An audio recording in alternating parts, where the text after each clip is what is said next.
सभी साथियों का स्वागत है हमारे YouTube channel long walk GK में। और क्या होते और बढ़िया और पढ़ाई क्या चल रही है, एकदम बढ़िया चल रही है। पढ़ाई करता रहिए क्योंकि आगे सीटी को एग्ज़ाम है। सीटी को शायद एग्ज़ाम है 3 और 4 और 5 को सीटी का एग्ज़ाम है। उसके बाद में ईओआरओ का एग्ज़ाम है। इसी बीच है वो सीटी के साथियों में जनवरी के बाद में कुछ 2-3 है वो महत्वपूर्ण क्लासें लेने वाला हूँ सीटी से रिलेटेड। सभी साथियों का स्वागत है हमारे YouTube channel long walk GK में। साथियों, जैसा कि आज हम बात करने वाले हैं कंप्लीट केमिस्ट्री के बारे में बात करने वाले हैं, संपूर्ण रसायन विज्ञान के बारे में बात करने वाले हैं, रसायन विज्ञान के बारे में बात करने वाले हैं। मेरे ही हाथ से नोट्स बनाए गए हैं और बहुत ही शानदार नोट्स है। आपको रसायन विज्ञान से 1% भी बाहर नहीं जाएगा। इतना देखने के बाद में ये मैं जिम्मेदारी के साथ में कहता हूँ साथियों, अगर आपको मेरे द्वारा जो भी जानकारी यहाँ पर दी जाती है अगर आपको पसंद आती हो तो अपने दोस्तों में शेयर करें, वीडियो को लाइक करें और कमेंट करके ज़रूर बताएं कि आपको वीडियो कैसा लगा। हाँ, और अपने थार छोटे भाई कोई चैनल है तो चैनल ने सब्सक्राइब करता संको ना करिया। तो बढ़ते हैं साथियों हमारे आज के इस वीडियो के ऊपर। साथियों, रसायन विज्ञान की बात करेंगे और रसायन विज्ञान में रसायन विज्ञान शब्द की उत्पत्ति है वो मिस्र के प्राचीन शहर कीमिया से होती है और जिसका अर्थ होता है काला रंग। रसायन विज्ञान का अर्थ है काला रंग। प्रारंभ में रसायन विज्ञान के अध्ययन को केमेटेकिंग कहा जाता था। सबसे पहले रसायन विज्ञान के अध्ययन को क्या कहा जाता था? केमिटेकिंग कहा जाता था। और रसायन विज्ञान के जनक किसे कहा जाता है? रसायन विज्ञान के जनक है वो लेवाइसियर को कहा जाता है। किसे कहा जाता है?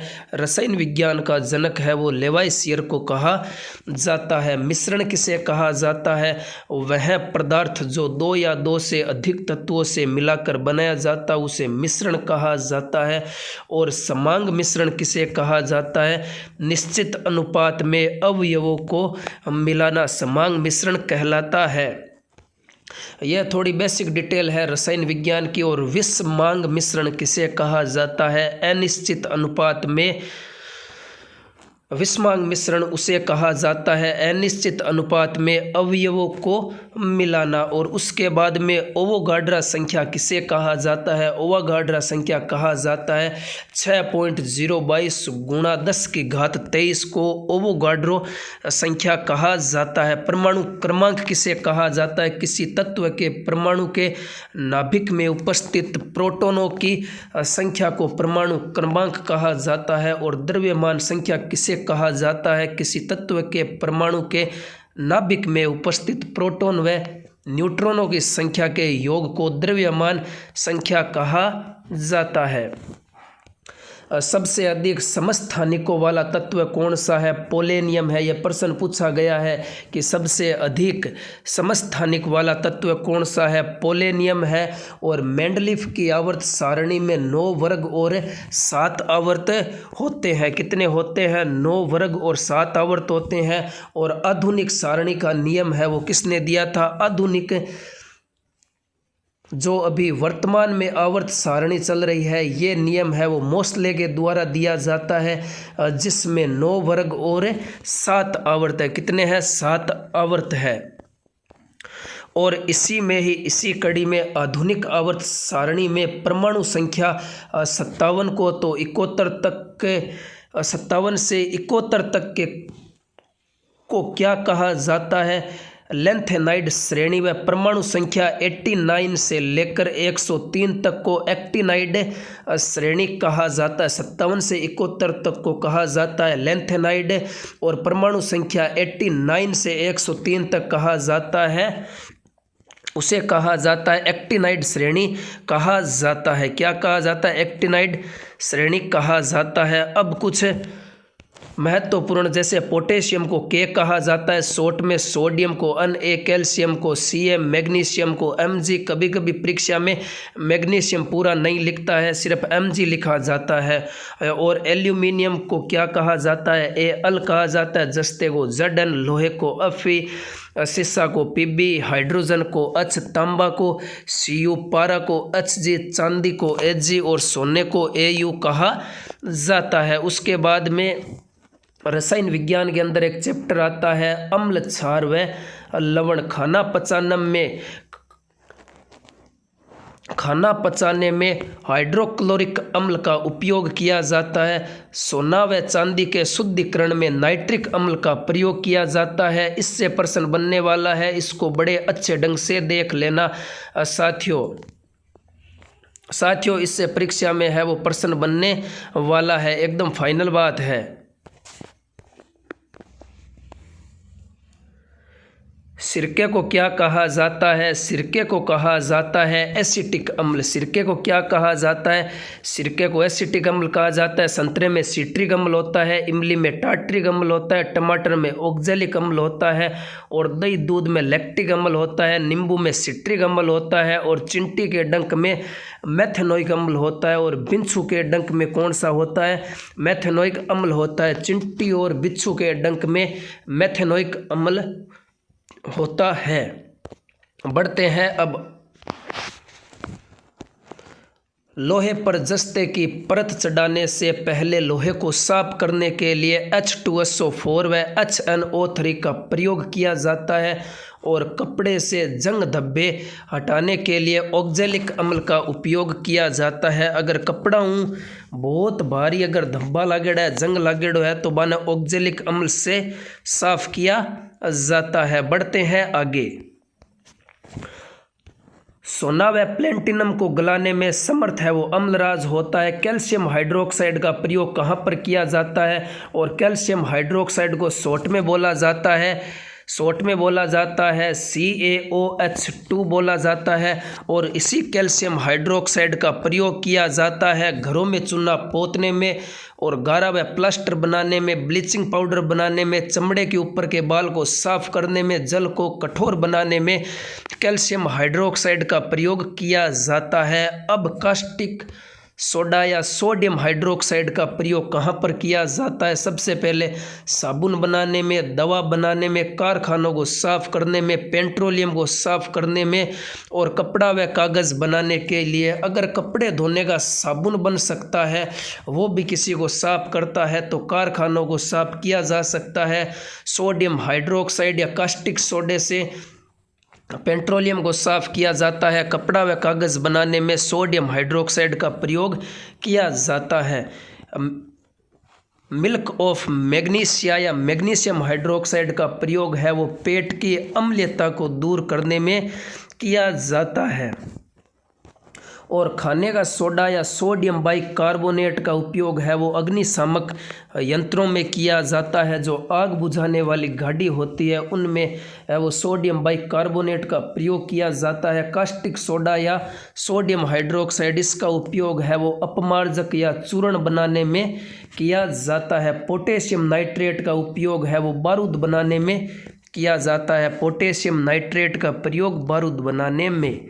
और दांतों का इनेमल है वो कैल्शियम फॉस्फेट का बना होता है, जो शरीर का सबसे कठोर पदार्थ होता है। हमारे शरीर का जो सबसे कठोर पदार्थ होता है वो कौन सा होता है? जो दांतों पर पीलापन जम जाता है उसे क्या बोला जाता है? दांतों का इनेमल बोला जाता है, जो कैल्शियम फॉस्फेट का बना होता है, जो शरीर का सबसे कठोर पदार्थ है। अब बढ़ते हैं रसायन विज्ञान में। अगला चैप्टर है विलयन। विलायक का उपयोग है वो औषधि के निर्माण में, निर्जल धुलाई में, इत्र बनाने में व अनेक प्रकार के पेय व खाद्य पदार्थों के निर्माण में किया जाता है। अपोहन किसे कहा जाता है? कोलाइडी विलयन को वास्तविक विलयन से अलग करने की क्रिया को अपोहन कहा जाता है और इसी विधि द्वारा कोलाइडी विलयन को शुद्ध किया जाता है। बढ़ते हैं अब आगे। अब अगला चैप्टर है कार्बन और उसके यौगिक। अब अगला चैप्टर कौन सा है? कार्बन और उसके यौगिक।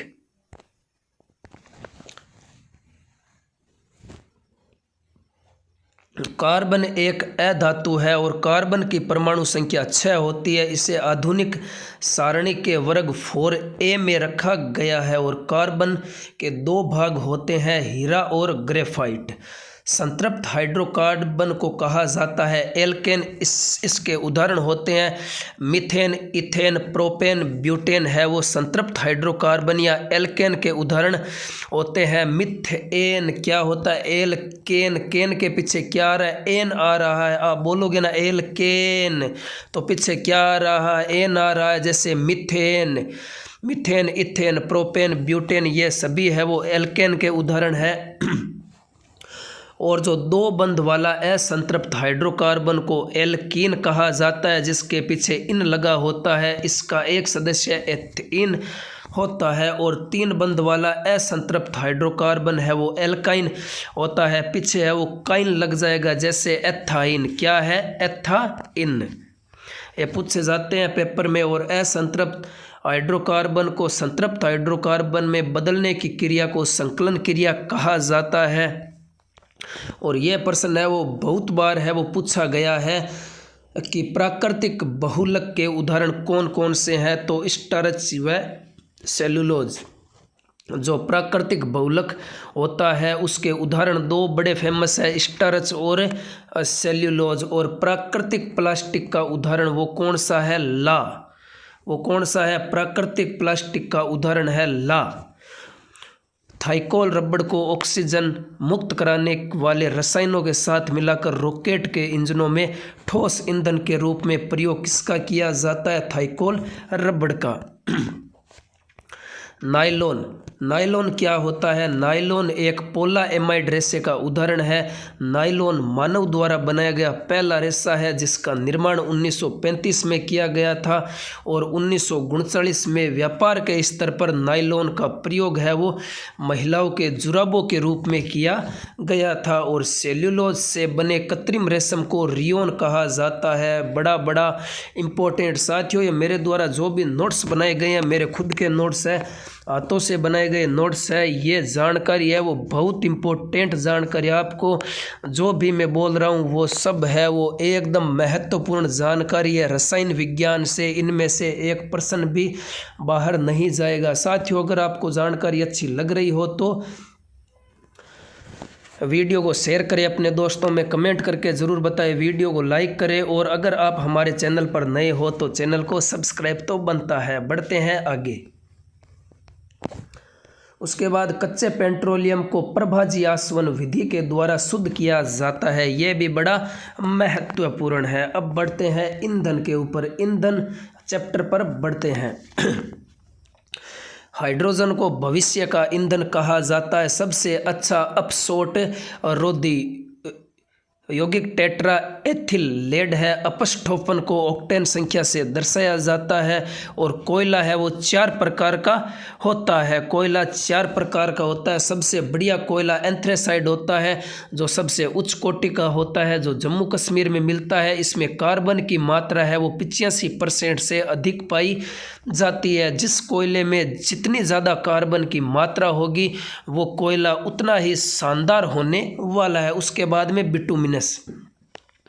बिटुमिनस है वो, इसमें बिटुमिनस को मुलायम कोयला कहा जाता है। इसका उपयोग घरेलू कार्यों में किया जाता है और कार्बन की मात्रा इसमें 70 से 85% तक होती है। और उसके बाद में है लिग्नाइट कोयला। लिग्नाइट कोयले में जो कार्बन की मात्रा है वो 65 से 70% होती है। और सबसे घटिया किस्म का कोयला है पिट कोयला।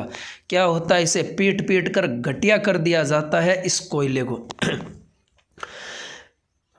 जो पिट कोयला है यह सबसे घटिया कोयला है, निम्न कोटि का कोयला है। इसमें कार्बन की मात्रा है वो 50% से 60% तक रहती है। और एलपीजी गैस में ब्यूटेन और प्रोपेन होता है, ये सबको पता है। सिगरेट के लाइटर में ब्यूटेन का प्रयोग किया जाता है। और एल्कोहल को जब पेट्रोल में मिलाया जाता है तो उसे पावर एल्कोहल कहा जाता है। बढ़ते हैं आगे अगले चैप्टर धातु वाले पर। धातु में बढ़ते हैं। चांदी है वो विद्युत का सर्वश्रेष्ठ चालक है। धातुओं के ऑक्साइड की प्रकृति है वो क्षारीय होती है और एल्यूमिनियम जस्ता सीसा के ऑक्साइड है वो उभयधर्मी होते हैं। और इनसे प्रश्न है वो अक्सर पूछा जाता है कि सबसे हल्की धातु कौन सी है, लिथियम। सबसे भारी धातु कौन सी है, ओस्मियम। सबसे कठोर धातु है वो प्लेटिनम है। और गैंग किसे कहा जाता है, गैंग ये कोई गुंडों वाली गैंग नहीं है, यह भी एक गैंग है। गैंग उसे कहा जाता है जिसमें एक बहुत बड़ा अयस्क में मिले अशुद्ध पदार्थ को गैंग कहा जाता है। फ्लक्स किसे कहा जाता है, अशुद्ध पदार्थों को हटाने के लिए बाहर से मिलाए गए पदार्थ को फ्लक्स कहा जाता है। और गलित लवणों को विद्युत अपघटन के दौरान शुद्ध धातु कैथोड पर निक्षेपित की जाती है। और उसके बाद में जंग लगने से लोहे का भार है वो बढ़ जाता है। लोहे में जो जंग लगने से पदार्थ बनता है उसे क्या कहा जाता है, उसे फेरिक ऑक्साइड कहा जाता है। ये परीक्षा में भी पूछा गया है। उसके बाद में यसद लेपन, लोहे को जंग से बचाने के लिए उस पर जो जस्ते की पतली परत या चादर चढ़ाई जाती है उसे यसद लेपन कहा जाता है। ये भी महत्वपूर्ण है। साथियों बढ़ते हैं आगे। जो तांबा होता है वायु में कार्बन डाइऑक्साइड के साथ मिलकर क्रिया करता है। तांबा का भूरा रंग है वो ख़त्म होने लगता है और उस पर हरे रंग की परत चढ़ जाती है और यही है वो हरा पदार्थ है वो कॉपर कार्बोनेट के नाम से जाना जाता है। और सीसा जिसे पीबी कहा जाता है शॉर्ट में, सीसा है वो गुर्दे, जिगर, मस्तिष्क, केंद्रीय तंत्रिका तंत्र को प्रभावित करता है। सीसा है वो गुर्दे, जिगर, मस्तिष्क तथा केंद्रीय तंत्रिका तंत्र को प्रभावित करता है। और स्टेनस सल्फाइड को मोसाइड गोल्ड भी कहा जाता है। बेरियम हाइड्रोक्साइड को बेराइटा वाटर कहा जाता है, बेरियम हाइड्रोक्साइड को। और बेरियम सल्फेट का प्रयोग है वो एक्सरे में होता है। एक्सरे में किसका प्रयोग होता है, तो बेरियम सल्फेट का। और आतिशबाजी पटाखे में जो हरा रंग है वो बेरियम के कारण होता है। पटाखों में हरा रंग है वो बेरियम के कारण होता है। और उसके बाद में कार्नोटाइट का रासायनिक नाम क्या है, पोटेशियम यूरेनिल वेंडेट। कार्नोटाइट का रासायनिक नाम है पोटेशियम यूरेनिल वेंडेट। विश्व प्रसिद्ध एफिल टावर है वो स्टील व सीमेंट से बना हुआ है। वायुयानों के निर्माण में पैलेडियम धातु का प्रयोग किया जाता है। जियोलाइट का प्रयोग है वो जल को कठोर बनाने में किया जाता है। जी से याद रखना है, जल को कठोर बनाने के लिए जियोलाइट का प्रयोग किया जाता है। और पोटेशियम कार्बोनेट को पर्ल एस कहा जाता है। पोटेशियम कार्बोनेट को पर्ल एस कहा जाता है। और विद्युत हीटर की कुंडली है वो नाइक्रोम की बनी होती है। और क्रोमिक अम्ल का रासायनिक नाम है वो क्रोमियम ट्राई ऑक्साइड है। क्रोमिक अम्ल का रासायनिक नाम क्या है, क्रोमियम ट्राई ऑक्साइड। और समूह फर्स्ट के जो तत्व क्षार धातुएं कहलाती है। समूह सेकंड के जो तत्व होते हैं वो क्षारीय मृदा धातुएं कहलाती है। उसके बाद बढ़ते हैं आगे। टाइटेनियम को रणनीतिक धातु कहा जाता है। टाइटेनियम को क्या कहा जाता है, रणनीतिक धातु कहा जाता है। ऑक्साइड के साथियों दासी भी आ रही है, थोड़ा जुकाम भी लगा हुआ है। बढ़ते हैं आगे। उसके बाद में टाइटेनियम को रणनीतिक धातु कहा जाता है। ऑक्साइड के साथ एल्यूमिनियम का उपयोग रेल की पटरी व मशीन पुर्जों के दरारों को जोड़ने के लिए किया जाता है। इस अभिक्रिया को थर्मिट अभिक्रिया कहा जाता है। और तांबे की वृद्धि होने से विल्सन रोग हो जाता है। किसकी वृद्धि से विल्सन रोग हो जाता है, तो तांबे की वृद्धि से विल्सन रोग हो जाता है।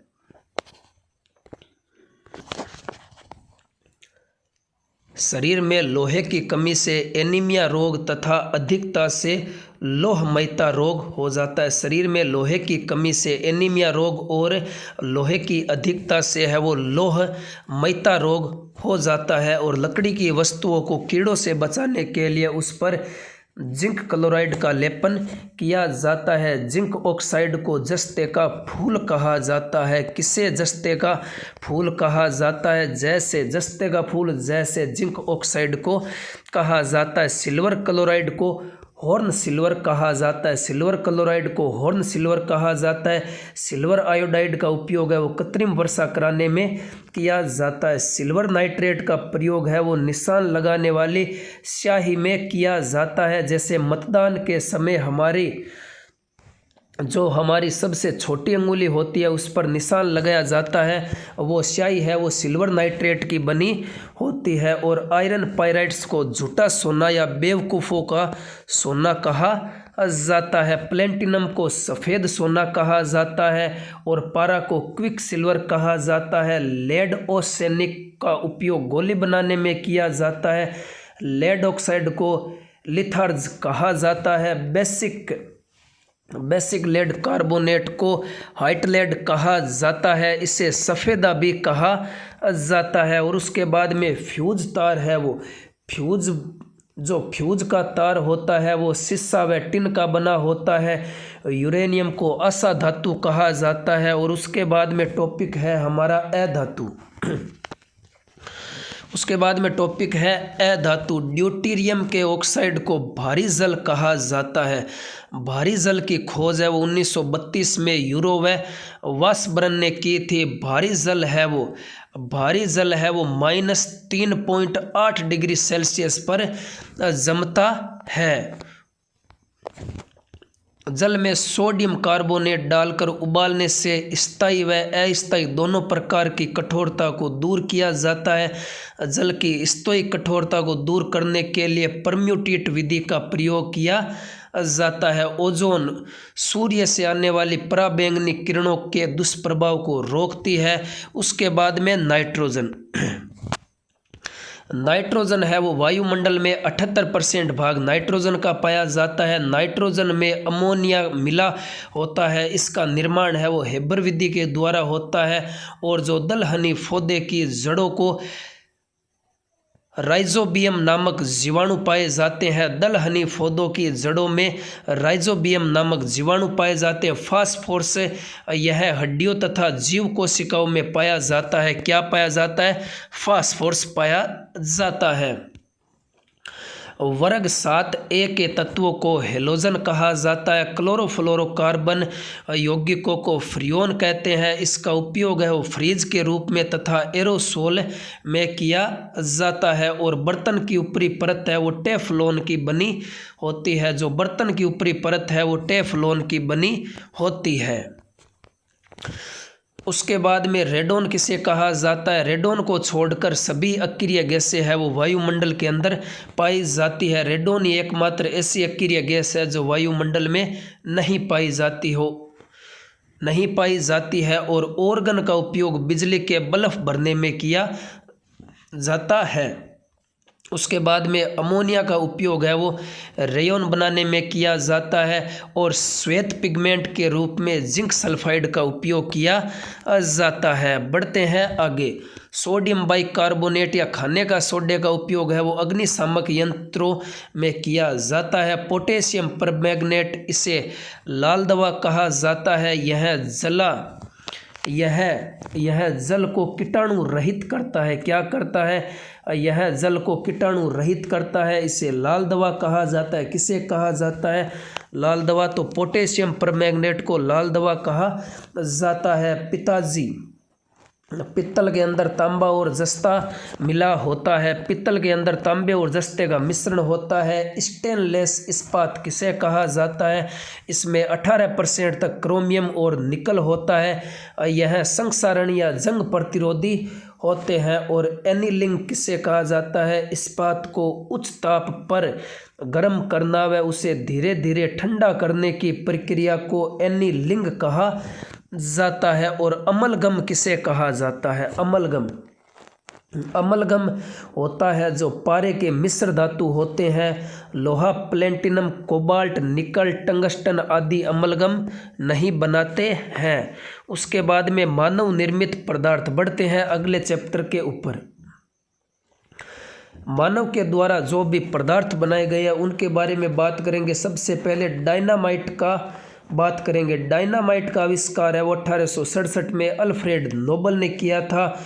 और जो भी वर्तमान में डायनामाइट है, डायनामाइट के अंदर नाइट्रोग्लिसरीन की जगह सोडियम नाइट्रेट का उपयोग किया जाता है। ट्राई नाइट्रो फिनोल, इसे पिक्रिक अम्ल कहा जाता है।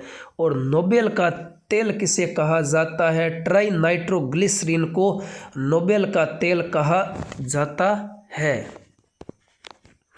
उसके बाद में RDX का पूरा नाम क्या है? रिसर्च एंड डेवलपमेंट एक्सप्लोसिव, रासायनिक नाम है इसका साइक्लोट्राई मिथाइलिन ट्राई नाइट्रोमाइन, और इसे प्लास्टिक विस्फोट कहा जाता है। और अमेरिका के अंदर RDX को साइक्लोनाइट और जर्मनी में हेक्सोजन कहा जाता है और इटली के अंदर T4 कहा जाता है। और RDX की खोज है वो 1899 में हैंस हेनिंग ने की थी, जो कहाँ का रहने वाला था? जर्मनी का रहने वाला था।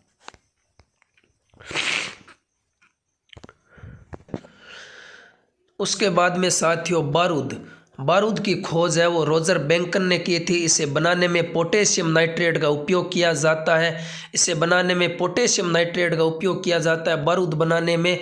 और इसका सर्वप्रथम प्रयोग है वो 1346 में होता है। अंग्रेज़ों के द्वारा यूनान युद्ध में बारूद का प्रयोग किया जाता है। रेशेदार कांच का प्रयोग बुलेट प्रूफ जैकेट बनाने में किया जाता है, जो रेशेदार कांच होते हैं। और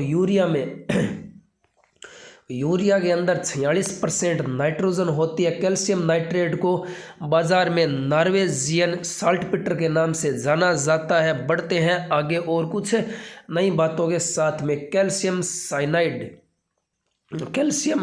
साइनामाइड, इसे नाइट्रोलियम के नाम से बेचा जाता है और हड्डियों को पीसकर सुपरफॉस्फेट बनाया जाता है। और उत्प्रेरक की खोज है वो बर्जिसलियन ने की थी। मिट्टी की